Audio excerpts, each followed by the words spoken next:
Happy Halloween everyone, I'm MVL and I'll certainly be struggling to stay happy as for this unholy holiday I'm going to review the horrendously horrible Stephen King's F13.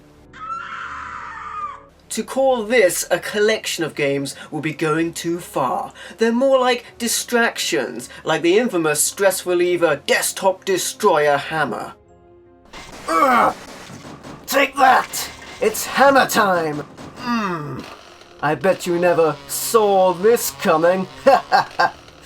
Your gun, get it now? Get it? How'd you like that, you stupid looking idiot? Oh yeah, I'm giving you a real roasting now. Burn it down! Burn it down!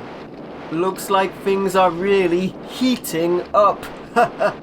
I bet this makes you all hot under the collar. Case closed. Okay, so I can play that all day, but as much as it pains me, we'd better get back to Stephen King's F13. The game begins with a spooky skeletal hand pressing a fictitious function key, F13, which in turn brings the horror to life and starts the game. What is the significance of F13, you may ask? Perhaps it represents Friday the 13th, a day wrought with suspicion and unluck, though I can't think of anything more unlucky than playing this game. Never mind the F keys, F this game! First of all, there are 3 so-called mini-games, first of which is the bizarre no swimming, the least interactive of the inclusions. Here you drop an animal into gigantic piranha-infested waters and watch the carnivorous fish strip the flesh from bone in a haze of gore. Next we have Bug Splat, and the gameplay here is comparable to the desktop hammer. You point and click to splat the bugs. Kill 'em all! Yeah! And lastly and most enjoyably, we have Whack-A-Zombie, a necrotic makeover of Whack-A-Mole, where you mostly hit skeletons but also zombies and ghosts as well. This is actually not that bad. Unless you were expecting, I don't know, an actual game. I picked this up at a car boot sale for £1 and I feel ripped off. Can you imagine paying full retail price for this? And this is the best you get? Come on! But that's not all. The disc is also packed with a bundle of frightware, including scream savers. These are terrible. Actually, that one's not that bad. It also includes bump in the night sound effects.